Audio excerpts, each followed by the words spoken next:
Chapter 1. Beneath the Gate of Quiet Light. Welcome, dear dreamer. Settle in.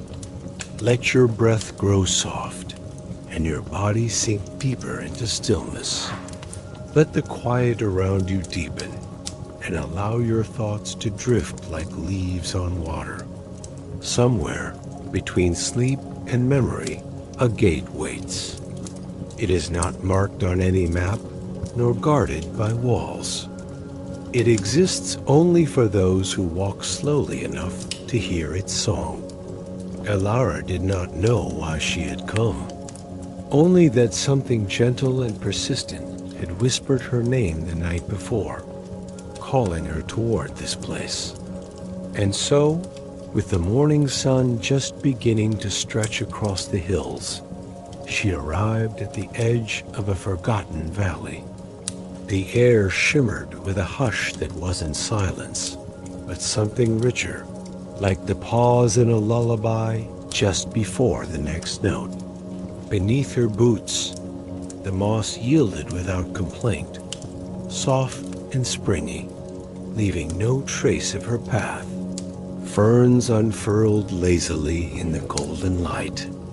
Pale blossoms turned their faces toward her, as though recognizing an old friend. She did not rush. Nothing here invited hurry. And then she saw at a gate wrought from curling iron vines, laced with silver leaves that trembled slightly, though the wind barely stirred. It was open, waiting, without sign or command. She stepped through without hesitation, and the garden accepted her. Within, the air was warmer, thicker, sweet with jasmine and old cedar. Light filtered down through a canopy of high, shimmering leaves, casting shifting patches of gold upon the earth. The world around her felt slow, not sleepy, but reverent. The moss beneath her feet grew deeper, softer, as if encouraging her to stop, to sit, to simply be. Small lights floated just above the ground, tiny orbs glowing faintly in hues of amber, rose, and deep dusk blue. They swayed as if moved by a tide only they could feel. Elara knelt beside one, hand outstretched but not touching. The orb brightened just slightly in acknowledgement. She smiled, though no one saw. She moved deeper into the garden, each step quieter than the last. Time no longer moved in hours, but in breaths. Her path curved gently, not chosen but offered. It brought her beneath tall trees with bark like polished pearl, and leaves that whispered silver stories in the breeze. There, a bench waited carved from smooth stone and wrapped in vines heavy with unopened white flowers.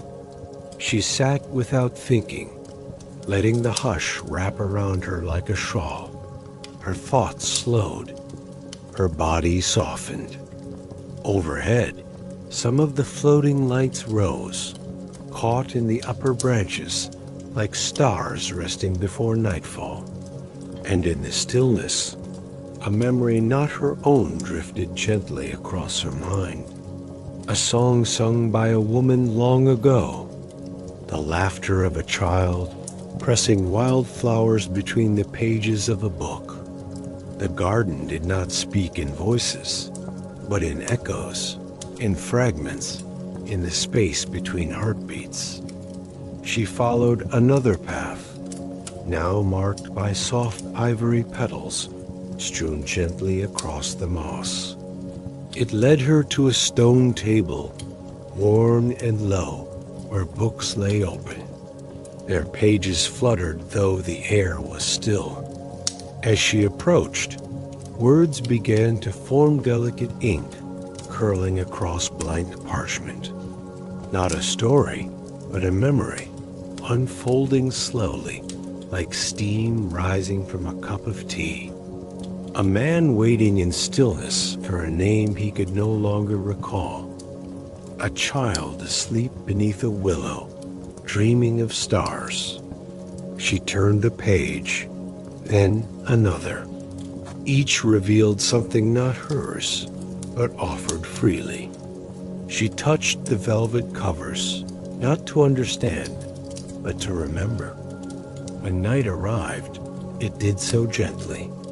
The floating orbs began to rise, joining the stars above. The moon poured silver across the treetops, and a nearby stream began to whisper, its song blending with the rustle of leaves and the soft hush of air. Elara stood once more. Her steps carried her deeper into the garden, led by a quiet procession of golden lanterns floating just ahead. They swayed gently, drawing her forward. She passed a pool that reflected stars not yet in the sky. A willow bent low in greeting. A grove where time itself exhaled. Her breath deepened. Her limbs grew warm and slow. There was no destination, only peace, only presence. At last, she stopped beneath a great tree, blooming with silver petals that stirred despite the still air. She closed her eyes, and the garden breathed with her. Chapter 2. The House of Sleep and Moth-Light. Somewhere beyond the reach of clocks and calendars, deeper than the memory of maps, Elara wandered. The lanterns had led her through the heart of the star garden, their glow softening with each passing moment, until they resembled little more than candle-flame dreams suspended in air. The ground beneath her was no longer moss, but a carpet of soft flower petals in muted blues and purples, their edges curling as if mid-sigh. Each step she took released the faintest scent lavender, dusk-warmed honey, and something like old parchment left in a sunlit drawer. The air itself had thickened, not oppressively, but with warmth, as though the garden had exhaled a long, gentle breath and wrapped her in it. Ahead, half veiled by climbing vines and low drifting mist, stood a house. It did not rise sharply from the ground, but rather seemed to have grown from it, its walls softened with time, its windows glowing faintly with a light that pulsed like a heartbeat. It was neither grand nor humble. It simply belonged. Elara approached without hesitation. The door creaked softly open with the weight of the breeze. Inside, silence reigned, but it was not empty. It was the kind of quiet you find in libraries at night, in the folds of thick blankets, in the space between words whispered in love. A tall arched ceiling, curved like the inside of a shell overhead. The room was filled with low couches and wide cushions, shelves lined with tiny glowing vials, and above all else, stillness. Moths floated in the air, their wings patterned in soft silver and smoky blue, drifting in slow circles as though suspended in honey. Their flight was hypnotic. Elara stepped further in, her boots making no sound upon the floor. The house held no rooms-only spaces, each blending into the next, separated not by walls, but by texture, by light, by the quiet hum of air, scented with herbs and dreams. She passed a cluster of low tables, where glass jars held fragments of moonlight and folded notes tied with ribbon. A few fluttered gently, as if the words within them stirred when passed by. Further in, a round window opened to the sky, framed by white curtains that barely moved though the window was open. Through it, stars blinked slowly into being, patient and kind. A kettle sat forgotten on a corner stove, releasing the soft hiss of steam, scented with chamomile and lemon balm. Elara poured herself a cup without asking, her fingers wrapped around the warm ceramic as if they had always belonged there. She carried it to a large cushion near the window, sat cross-legged and breathed. The warmth seeped into her chest, loosening invisible knots. The moths circled above. One settled near her shoulder, wings pulsing slowly. She closed her eyes. The silence held her, not as a weight, but as a lullaby. As she sat, the house shifted around her, not in space, but in memory. She felt things rearranging softly, as if every breath she took was tuning the space to her presence. Images passed behind her eyelids. A tree once climbed in childhood. The curve of a river glimpsed from a train. A voice saying her name gently just once from long ago. The walls around her were made of these things, not brick, not wood, but echoes. The air grew warmer. Time loosened its grip. At some point, though she did not remember rising, Elara found herself in a different part of the house. A chamber lit entirely by glow orbs, hanging like low stars from the ceiling. In the center, a bed of moss, soft and welcoming, crowned with an arch of woven silver branches. She did not climb into it. She simply sat at its edge, fingertips brushing the fine strands of moon silk embroidered into the blanket. The moths had followed. They now circled above the bed in slow spirals. One by one, they settled upon the branches, folding their wings as if to sleep. The house exhaled again. A hush deeper than quiet settled. Elara laid back, slowly, like falling into the arms of something she had always trusted. The blanket pulled itself gently over her, warm as breath, light as memory. Outside, the stars turned. Inside, the air pulsed with the rhythm of dreams. Her eyes grew heavy. Her body grew still. And all around her, the garden held its breath. Chapter 3. The River That Remembers. Elara did not wake as one usually does. There was no startle, no grasping for time. She drifted upward through warmth and softness, as though the night had released her with care, placing her gently back into the shape of the world. She opened her eyes to morning light pouring through the round window. The curtains fluttered, and outside, the sky wore a pale gold veil. The house around her hummed quietly, the way trees hum in the heat of summer or pages rustle in books long closed. The moths had gone. The warmth in her chest remained. She rose slowly, not because she was tired, but because there was no need for haste. In the star garden, even time took its time. She stepped barefoot onto the mossy floor, which gave beneath her like a memory half held. Her steps carried her past the silver-woven bed, past the small glowing vials that now sat dim and restful. The air smelled of night's last breath-cool mint, damp stone, and the faintest touch of honeysuckle. Outside the house, the garden had changed. Or perhaps it had simply turned a new page. A path of river stones now traced its way through tall grass and golden reed, shimmering faintly with dew. Elara followed, her feet touching each stone like a gentle rhythm, like music written in footsteps. The garden opened wide around her. To her right, tall willow trees swayed without wind. To her left, fields of low blue flowers bent as she passed, though no hand touched them.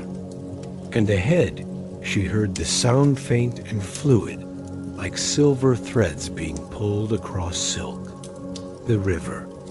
It came into view gradually, as if shy, a slow winding stream that moved with such calm it was difficult to tell whether it flowed forward at all. Its banks were lined with moss and fern, and its surface held the sky in pieces scattered clouds, soft light, the hint of a moon not yet gone. She knelt at the edge.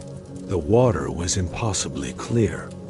Beneath it, smooth stones shimmered in subtle colors, soft pinks, washed greens, worn amber.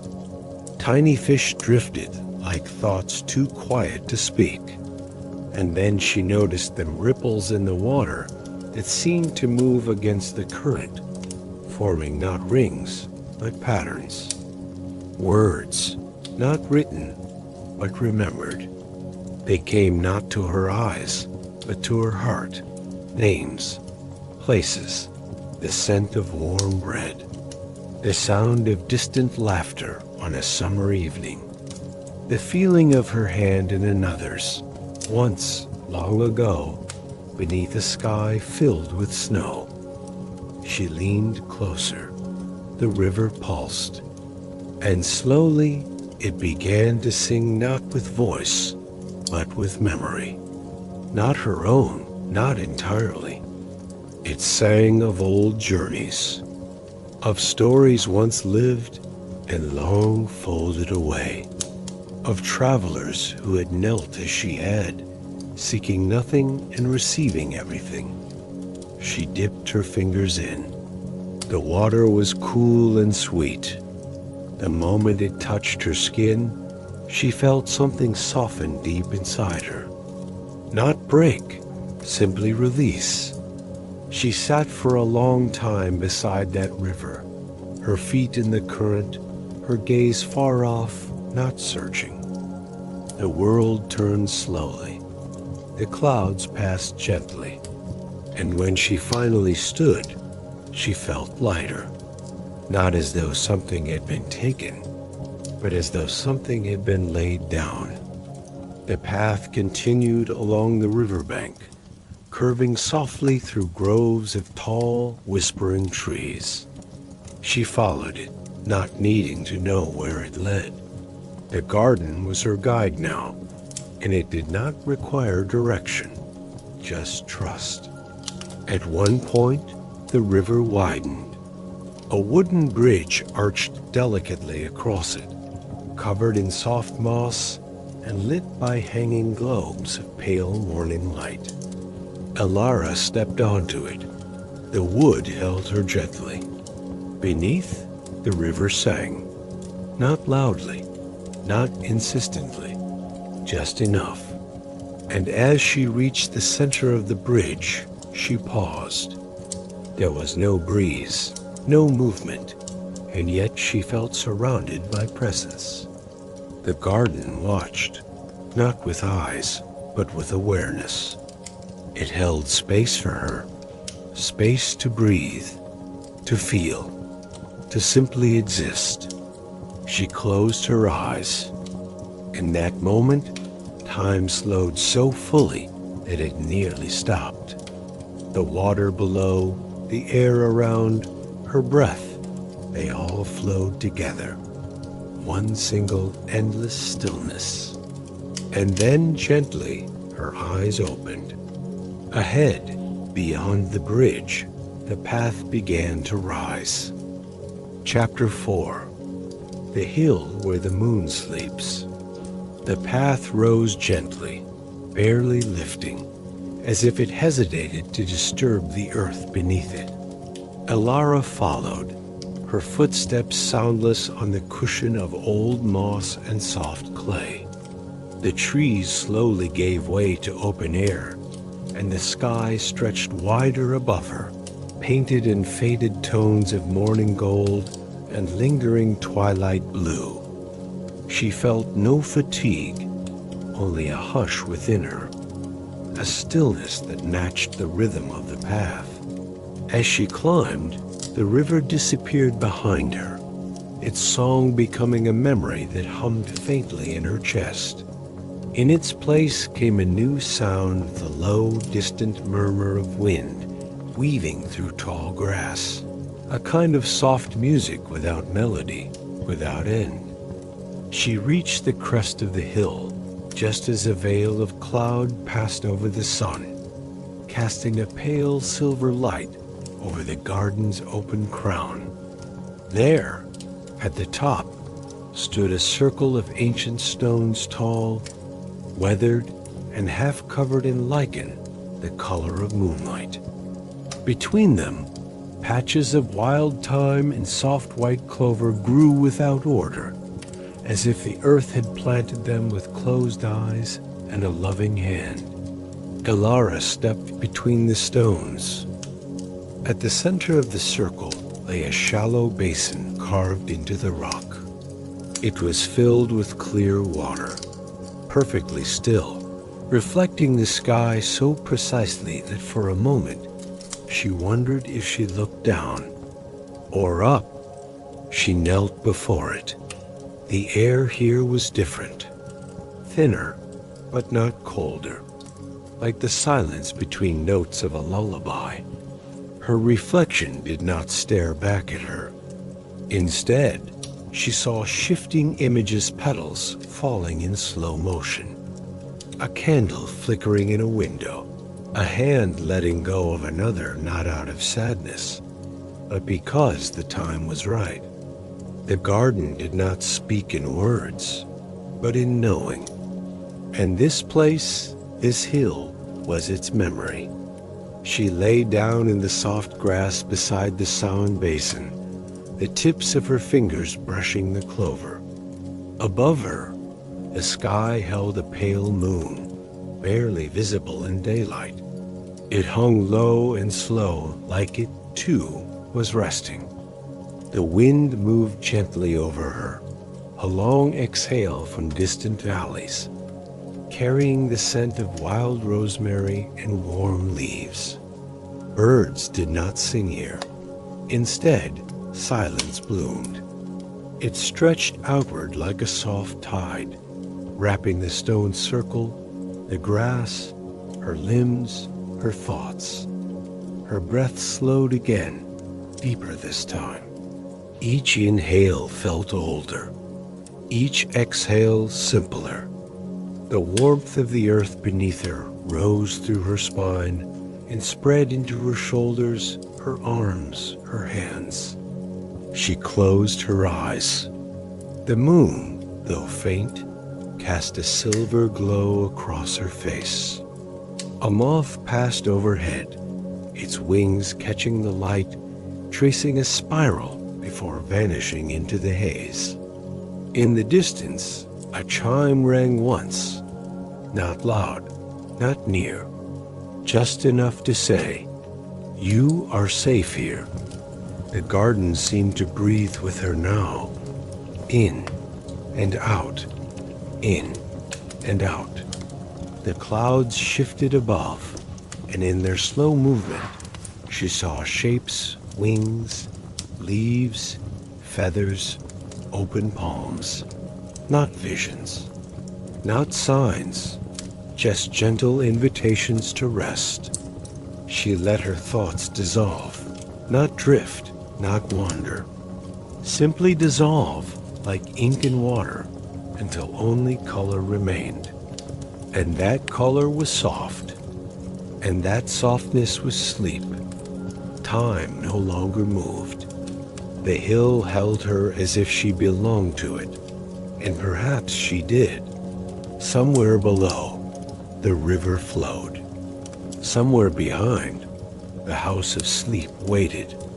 But here, At the crown of the garden, beneath a waking moon, Elara forgot what it was to carry weight. She forgot even her own name, and in that forgetting, she became part of the hush. The kind of hush that lingers just before dreams begin. The kind that sings without sound. The kind that knows the way home. Chapter 5. The Forest That Watches Gently. Elara did not rise. She drifted downward, though her body remained still upon the hill's crown. It was not a fall, not even a descent, but a soft settling, like snow upon moss, or a sigh escaping the lips of the earth. Somewhere between waking and dreaming, she felt the ground beneath her shift, not physically, but sensibly, as if the garden had turned a page beneath her while she slept between the lines. When she opened her eyes, the light had changed.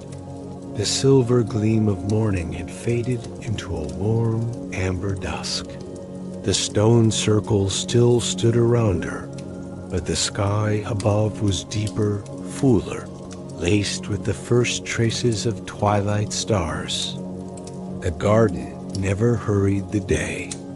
Elara stood slowly, her hands brushing sleep from her arms like the soft remnants of cobwebs. She looked around and saw that the path now stretched into a narrow forest beyond the hill's edge, cloaked in tall trees with soft, rust-colored bark and canopies, so dense they caught the fading sunlight like honey in a net. She walked forward without thought. The garden did not require decision. It only asked for presence. The air between the trees was cooler, but not cold. A velvet hush filled the space between trunks, and a low, ever-present hum vibrated beneath her feet, as if the roots of every tree whispered lullabies to the soil. As she stepped into the forest, the world narrowed, not in a way that confined, but in a way that embraced. The path became soft again, overgrown with thick moss and dappled leaves. Small lights hovered here too, not floating high as before, but close to the ground, like sleeping fireflies wrapped in their dreams. Occasionally, a soft rustle echoed in the canopy far above, and a single golden leaf would drift downward in slow spirals, catching the low light before landing silently beside her. Elara paused often, not out of hesitation, but out of reverence. She touched the bark of a tall tree, whose surface was so smooth it felt like the surface of still water. At her touch, faint ripples of light moved across it and then faded. Further along, a clearing opened gently, revealing a small wooden structure built into the curve of a wide trunk. It had no door, only a curtain of hanging vines. Within, a table stood low to the ground, set with delicate bowls of polished stone and cups shaped from curled bark. The scent of something warm and spiced cinnamon, cardamom, old cedar drifted outward. Elara stepped inside and sat before the table. As she did, a small dish filled itself with warm liquid, rich in color, neither tea nor broth, but something ancient and kind. She sipped it slowly. It tasted like rest, like sunlight filtered through closed eyelids, like laughter remembered from long ago. The vines swayed gently, though the air was still.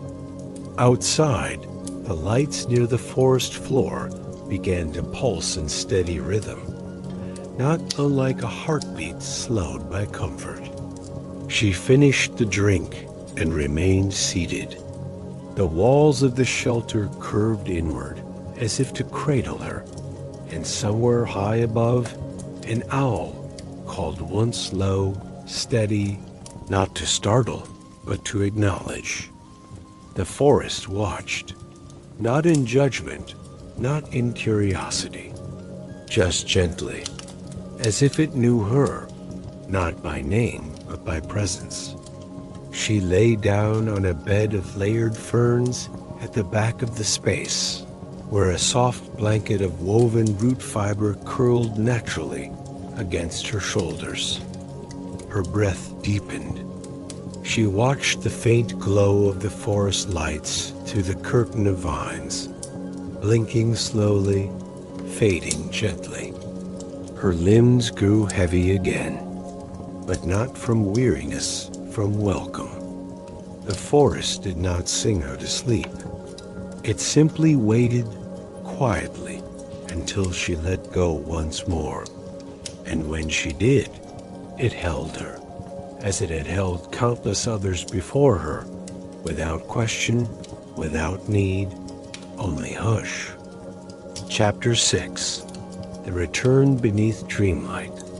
Elara did not know how long she had slept, but when she opened her eyes, she did not feel the pull of time, only the softness of waking in a place that remembered her.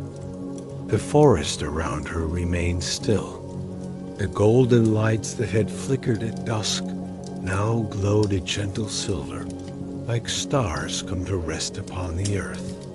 The vines swayed slowly at the shelter's entrance, as though whispering that the night was not over, only shifting.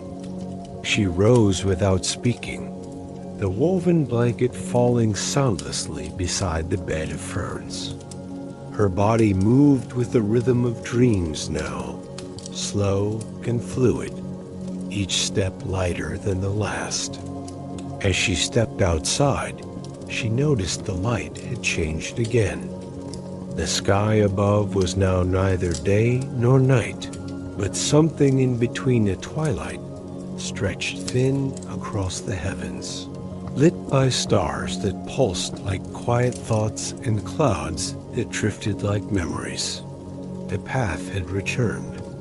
It no longer led deeper into the forest, but wound gently outward, through trees that bowed slightly as she passed, as if nodding farewell. She followed it in silence, letting the hush wrap around her like a final lullaby. The air was cooler now, with the scent of riverstone and night flowers. She passed once more by the river, now barely visible, its surface glowing softly in the starlight. It no longer sang. It only listened. Further on, she saw the garden open before her again. The low walls, the velvet moss, the places she had walked, now cast in moonlight. The house of sleep glowed softly in the distance, like an ember held in cupped hands. She did not need to return to it. It had already given her what she came for. She continued past the glowing books upon the stone table, now closed, resting. The petals on the paths were still, their scents faded into the night. The floating orbs she had seen on her arrival now drifted higher into the air, merging with the constellations above until the sky and the garden became one. She reached the gate. The iron vines still curled gently along its edge, silver leaves trembling ever so faintly. She stood there for a moment, hand resting lightly against the frame. The garden was quiet, but she knew it watched, not to keep her in, nor hold her back, only to say, "Come again, whenever you wish." She stepped through. The air beyond was different, thinner, quieter, but in her chest, the warmth of the garden remained. It pulsed with every breath. As she walked, she noticed her surroundings slowly fading, like fog lifting from a lake at dawn. The moss beneath her feet became the softness of her own bed. The scent of thyme and jasmine turned to the familiar quiet of her room.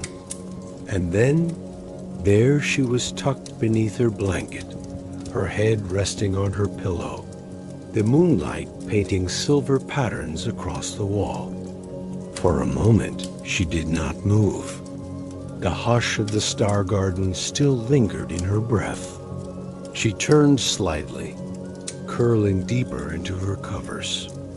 Her hand rested gently against her heart. The rhythm there was slower now, steadier. And as her eyes drifted closed once more, she smiled. Not because she was leaving the dream behind, but because in dreams, the kind that remember your name never truly leave you. Somewhere, beneath the breath of stars and the hush of trees, the garden waited. And in her dreams, Elara walked its paths again.